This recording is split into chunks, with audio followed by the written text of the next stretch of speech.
Since the start of my journey, I have always been a fighter. When I was 14, I immigrated from Nigeria to America.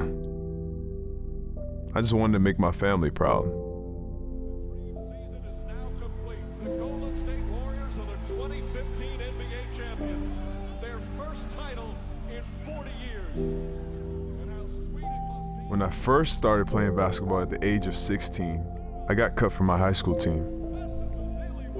And when I finally did make a team, my first basket was on my own net.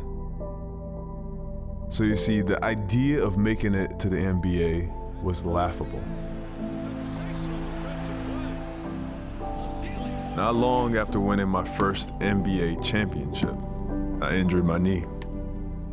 I underwent experimental surgery on my knee, and they told me I would never play again.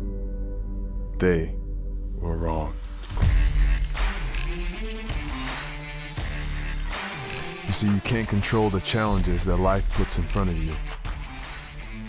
But what you can control is how you face those challenges.